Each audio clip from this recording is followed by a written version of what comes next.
Hello, my name is Dave Frank, and we're here in the Access Humboldt studios in Eureka, California. I am an employee of Internews Network and also a journalist who works with local media here in California.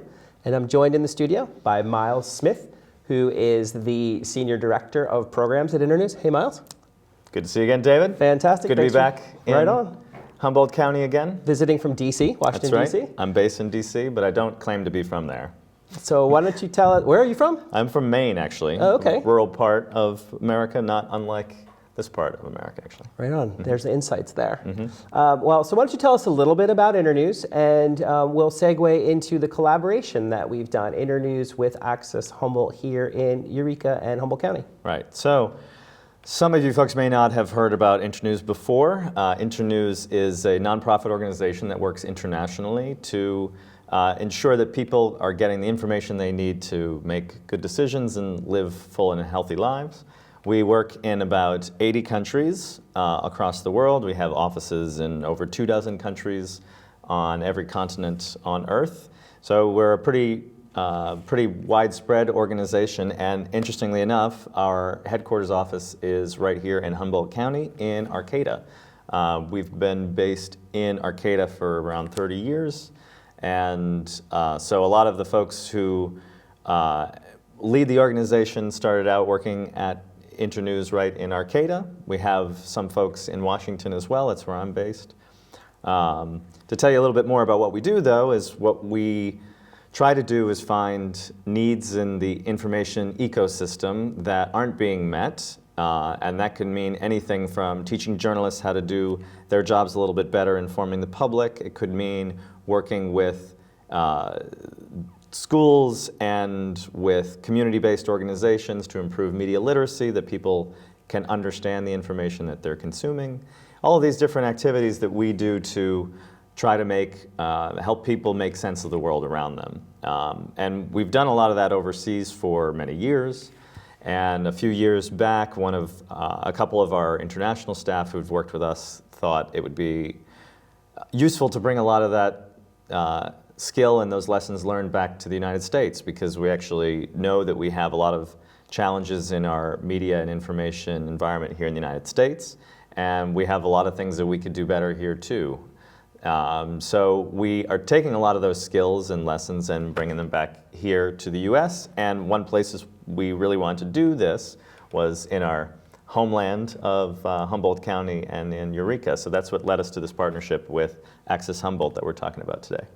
And so last year, we worked on the information ecosystem assessment here, where we collaborated with a lot of volunteer help, and we reached out to members of the community to find out about where they get their information and maybe places where local information might not be making it through to their sphere. Do you want to tell us a little bit about that project that we worked on together? Sure. So an information ecosystem assessment, it's this long, technical, jargony word, but basically what it means is listening to the community and to how people are receiving, transmitting, understanding, trusting the information that they have available to them, and how that information is impacting their lives, and how that information could be, what the gaps are that could be filled in with new ways of communicating with the public, new ways of getting good information in front of them so that they can make good decisions and live more fulfilling lives. So in Eureka, what we did was we mobilized some volunteers from our office in Arcata and combined them with some volunteers that Access Humboldt was able to mobilize, and we went out in Eureka and we talked to people and listened to what their concerns were, what their issues are, what is their experience with the information they have available to them about local issues, and is it the information they need to make sense of their world and make good decisions and advance their social goals and be a good participant in democracy and in society. And what we found when we did that, we did dozens of interviews. We went to the Sequoia Park Zoo. We went to the Eureka Mall. We walked the streets of the city between the Jefferson Community Center all the way up here to Eureka High School, talking to people on the street, talking to people who were coming and going, asking them these sorts of questions. And the answers that we got were pretty consistent and interesting in that it was very clear that there are some real gaps in the information that people get. They're pretty happy with their local media outlets, that people follow and listen to things like the Lost Coast Journal and North Coast Journal, Lost Coast Outpost, North Coast Journal, I'm showing my main roots there, and the Times Standard and Red-Headed Black Belt and all of these sources of information. Everybody has something that they trust and they feel like they're doing a pretty good job in their own way, and we feel that too, having looked at what people are getting. But one thing that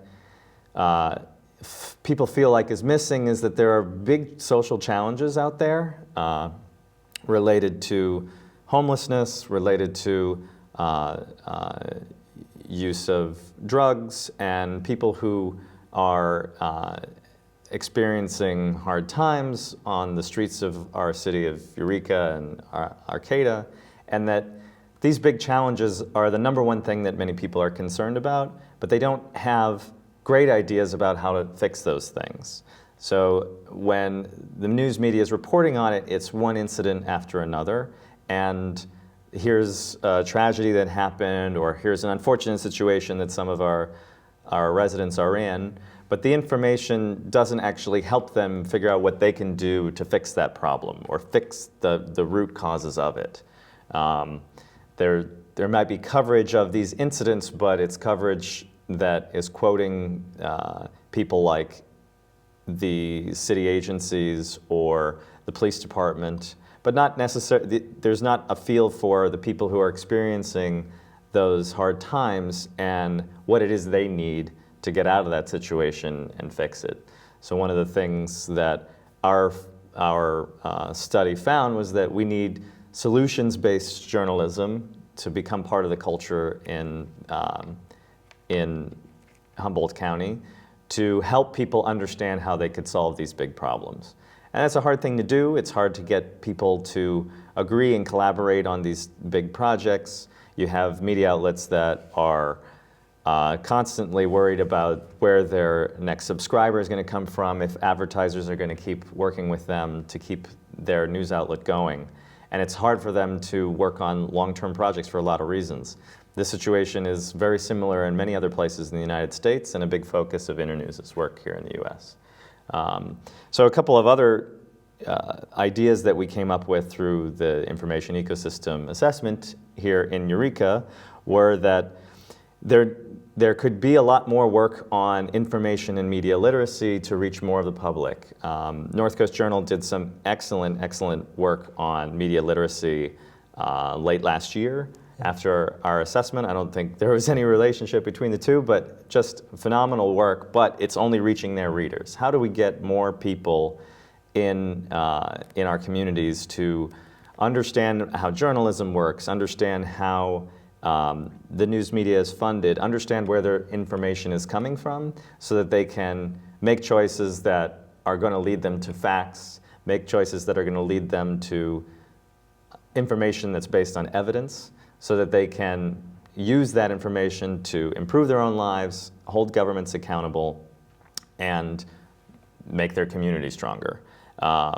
So there's a lot of different partnerships that we're exploring with Access Humboldt about how to get that culture of information literacy into the schools, perhaps through the public library system, and other institutions that are also looking for ways to inform the public. The public library system is a really good resource for exactly this type of project because it's also going through a time of transition. So as many people know, the news media is getting harder and harder to fund in the way that it used to be. It used to be that you could run a newspaper that would, through subscriptions and advertising and classified ads, have plenty of revenue to hire, in a town like this, a good number of reporters that could go around and cover issues all over the county and keep good watchful eye on the day-to-day happenings of this county.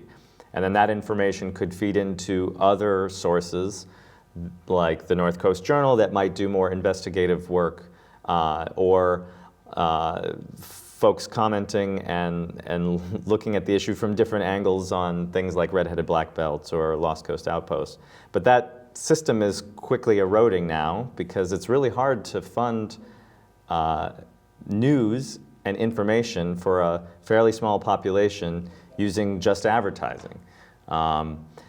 And in a similar way that the libraries are also changing. It used to be that people would go to libraries, talk to a librarian about how to get access to materials like books and internet, but now that stuff is so widely available on demand through your phone and your own computer that the library isn't seen as the same reference point that it used to be. But librarians do similar things to what journalists do in terms of helping people understand the world around them, helping people get answers to questions that they want to have answered.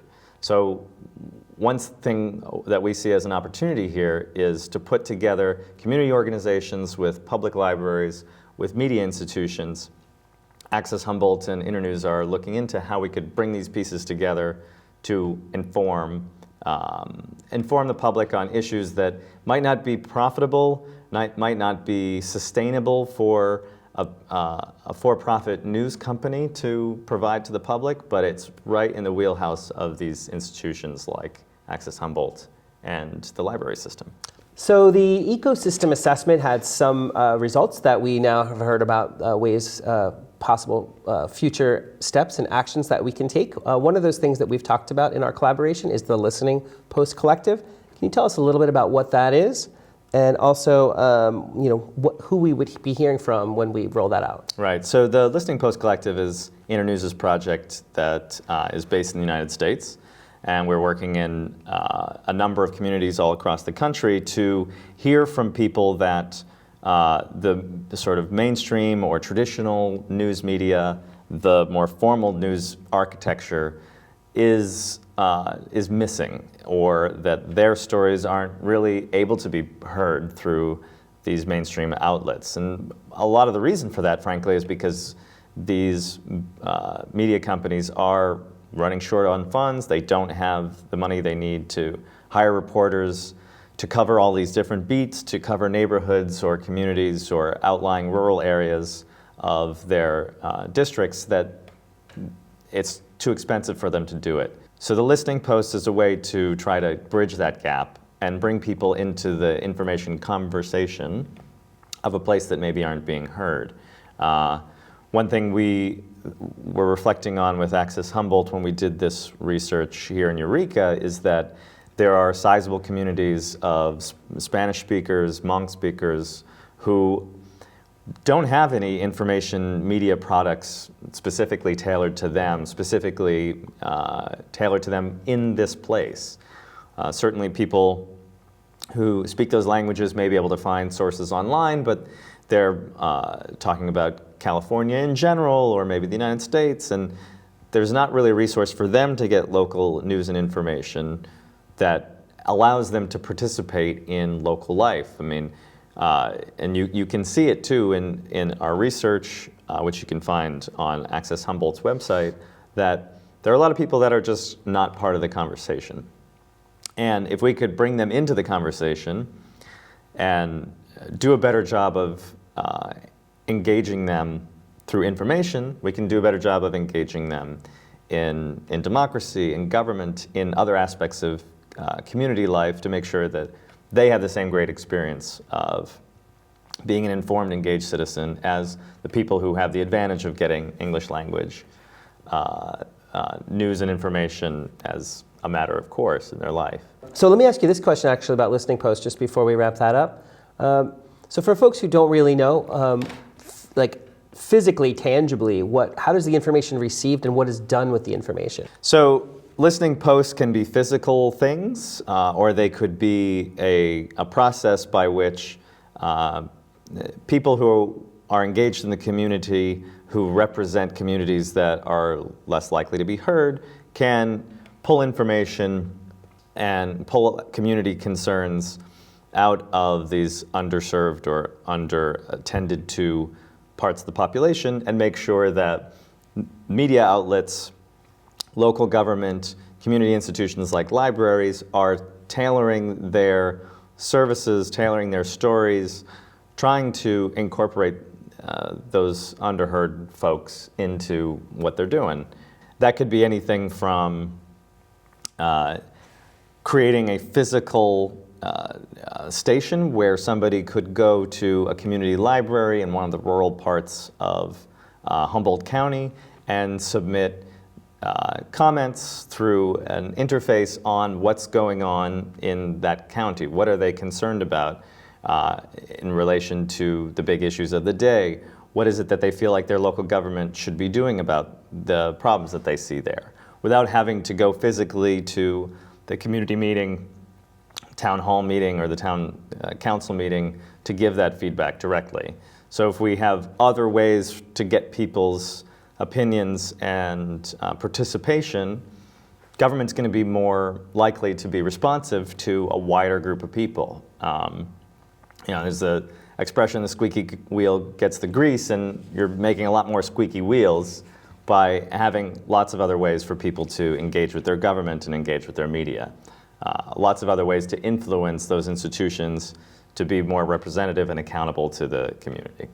Fantastic. So in addition to this type of outreach engagement that Listening Post would provide, we also talked about the potential for crisis communication as another way to sort of leverage the experience and skill set of Internews in our community. Can you tell us a little bit about that plan?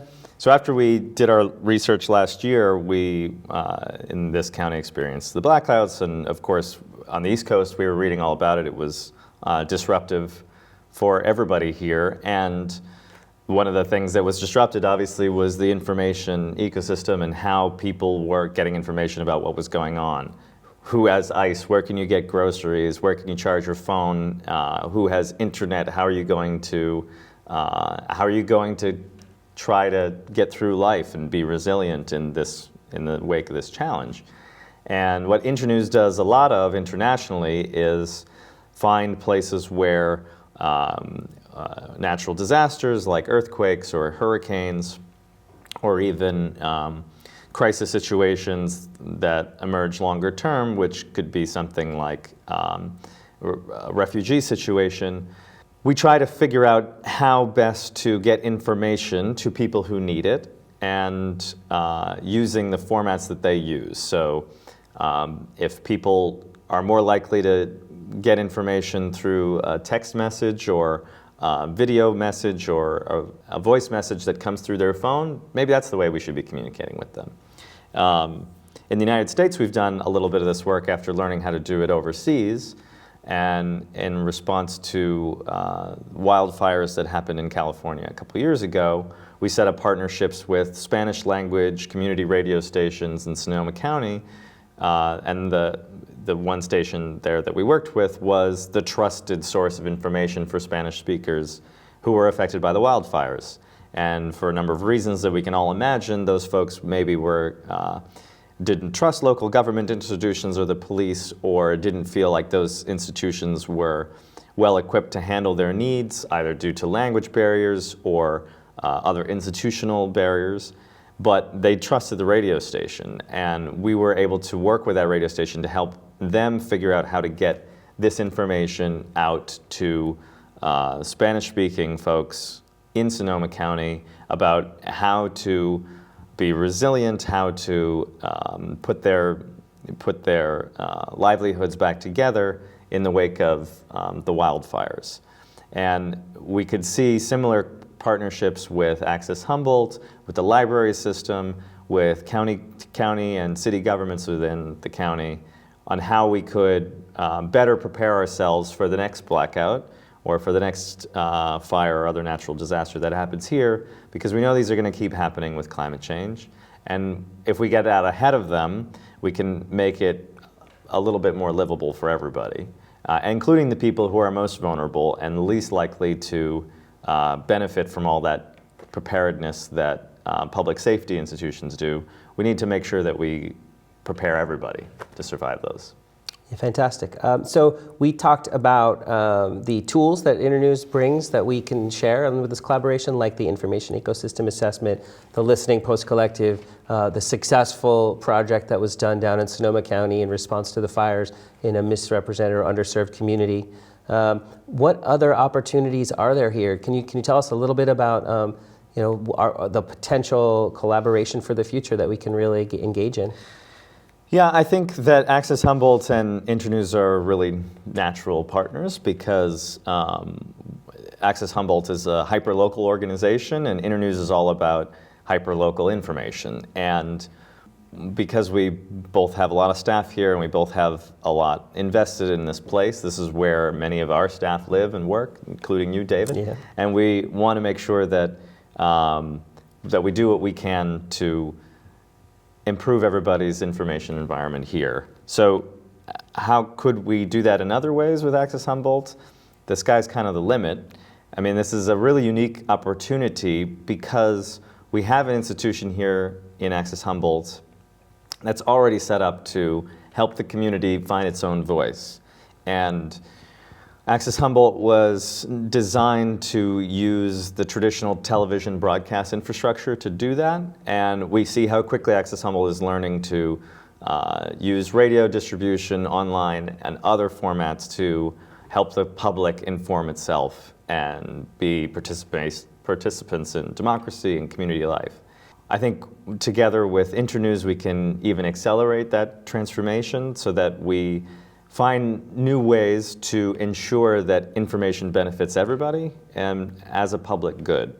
I mean, one way we think about information at Internews is that it's like a master resource. It's like energy. And if you don't have energy, everything else becomes more difficult. Well, the same is true with information. We want to make people's lives richer and make sure people get the tools to participate in public life. And the only way to do that is with information. And as the media industry suffers through a change in the structure and the revenue model and a lot of the money that news institutions used to have to inform our communities has left this place and gone to Silicon Valley, to Google or Facebook or other big platform companies, we need to find ways to support information locally. And if it's a public good, then everybody has a right to information and that you need to be informed in order to participate, and if people don't participate, the system degrades. Access Humboldt, Internews, and these other local institutions are going to be the types of organizations that fill the gap to ensure that these counties, especially rural counties where there's not a lot of interest from for-profit media companies to work to help us, we are going to have to help ourselves here. And that's the opportunity that I see. Fantastic. This was great, Myles. Thank you for joining us here today. I really appreciate your feedback on this collaboration. Thank you. Look forward to seeing you again next time you visit, Myles. Take it easy. Good to see you.